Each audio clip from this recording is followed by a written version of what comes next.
Just for our own guys, say your name and your title, please. My name is Paul Barnett. I'm the creative director for Warhammer Online, which means I have the job that most people want because they assume that I don't do anything. So, what do you actually do? Oh, what do I actually do? So there's a design vision, Mark has that, and there's lots of really good, competent people who know what they're doing, and they go around working very, very hard. Artists and level designers, and people who do code, and animators, and all that sort of stuff. And there's schedulers. These schedulers, they're called DDs, development directors. Basically, your dad go around and tell you off. And all that, and make these games so complicated and so long that you work this close to them, and you can't really take a big vision look. And you become obsessed on the very small piece you're doing, and you turn up for work going, oh, here we go again, another day of the 4 years of my life that I'll be working. My job is to sort of sit in the back playing in a ball pit, swimming around, drawing on whiteboards, going, hey, I've had a great idea, we should have exploding chickens. And then I wander around saying, aren't exploding chickens great? And I also have to use my imagination, because as these games get built, you see tiny bits of them, and they're not textured, the animation isn't in, they're not calling the right effect, and people can look at it and go, oh, it's not very exciting, is it? My job is to be exciting. My job is to use my imagination and go, actually, I can see where we're going, I know where we're trying to get, that's great. And I wander around all the time, looking at every element of the game that I can get my grubby little hands and my video phone on, and so in my head, I've already taken the concept art done by the concept artist, and I've already put it on a model, and I've already animated it the way Jeremy's shown me while he's holding a walking stick, and I've already talked to the coders who are promising me that they can have a sort of Michael Bay cam. So when I see the little cube bouncing around with, you know, the frames per second going, in my head, it actually is the Chaos Chosen, and so I enthuse, and I go around saying it's going to be great, it's going to be marvellous, and so that's it. I have to sort of take a long-distance whole look on it, imagining what the sculpture is going to be like way before people have hacked it out of the quarry, which is, you know, difficult. I also have to relentlessly front the game and tell you all about the stuff that we're never allowed to show people. That's the stuff we're most interested in. So am I. Well, let's talk about the big picture before we get to the details. You guys seem to be in the home stretch with this game. Where is the game at right now in terms of development?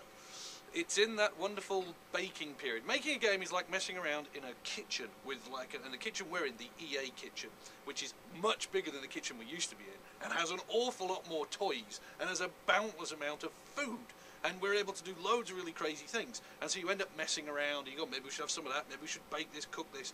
It gets to a point where you have to kill it, cook it, and eat it. And that's difficult. You have to bake the game. And all the great ideas that you had when you started slowly start coming to fruition, and the market moves and mutates, and you have to have faith and courage you had the right idea. And then, once you've got that bit, which is the bit we're more or less up to, you then have to give it time. Let it set in. So you run endless betas. You take lots of feedback. You have to balance the feedback correctly between what you want the vision to be and what people are asking for. And right now I'd say we were in the make it better, finish it off, make it better. Are we really there? Add some more sauce, a little bit of salt. Oh, another 5 minutes. It's really getting there. So it's actually the making of the game. I talk to people about this all the time, where I say the making of the game can only really happen once you've got all the bits together. Once you can start increasing numbers and changing special effects and cooldown timers and how people transport and the time distance, then the actual game gets put together. So all the other times you've been dealing with functionality. Does it actually work? Is it crashing? Can it take the amount of people it's supposed to take? And you've been working with sort of simplistic representations of the game mechanics. Now you're getting into the nuance. Now you're getting into the flavour. And if you don't read our beta boards, but if you were reading our beta boards, they've gone through the 3 stages that are important. The first stage they go through is the I stage, where they go, I can't do this, I don't like that, why can't I? Then they go into the he stage, where they point at individuals. Well, he's having a better time. Why has he got one of those hammers? What you really want them to be is in the them stage, where they're arguing about other careers and arguing about other... I don't understand why the Chosen are allowed to have their flailing tentacles. It's terrible. Because then it means that they've made the journey on, I understand what I am, I understand how I fit in, and now I just want to do the endless MMO point of saying that everyone else is clearly cheating and should be nerfed. So that's basically where we've got to, and so it's now the final stretch of more paint and polish and love and care. During the course of the project, you guys were acquired by EA. I wonder how that's changed the overall direction of Warhammer Online. Well, we now have 3 walls made out of solid gold. and no one is allowed to get married anymore. And these pygmies turn up carrying chests on their head full of diamonds every week.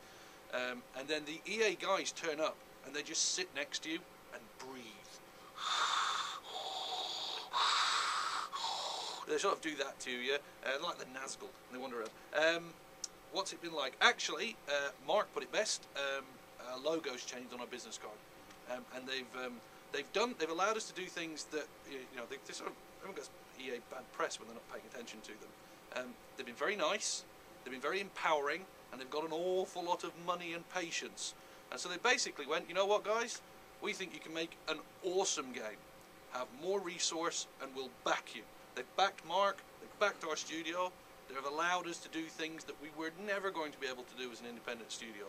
We've got our voice recording, the orchestra music, just the amount of access to resources, to engines, to other people in EA who just come and give us help and advice. I mean, it's been absolutely tremendous and not terrible.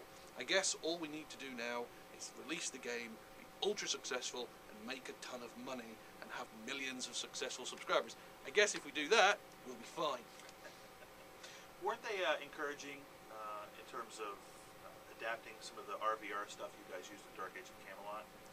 Oh yeah, well they were. That's a good point. My God, you've been paying attention today. Well done. When we were first making a game, we were an independent studio. We were always looking at what's the next project, how are you going to survive, how are you going to move. And so one of the ideas was to protect the basic franchise of Dark Age of Camelot, which has some really interesting RVR, probably the best player versus player experience on servers that you can get. And so they sort of internally Mythic had ring-fenced some of that and said, don't use any of those ideas. And that's really tough because, 10 years of figuring it out and then not being able to use a solution is very irritating. What EA did is they basically said, no, you're fine, don't worry, everything's good, don't worry about that.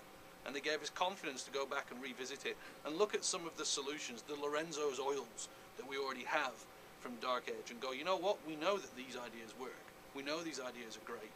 How can we take the best bits of them and how can we migrate them into Warhammer so that everyone gets the best of all worlds? All that experience and vantage. So things like the enormous keeps, siege weaponry that's arriving in Warhammer are direct descendants, evolutionary steps forward from Dark Age's great groundwork. So yeah, that's true. EA responsible for helping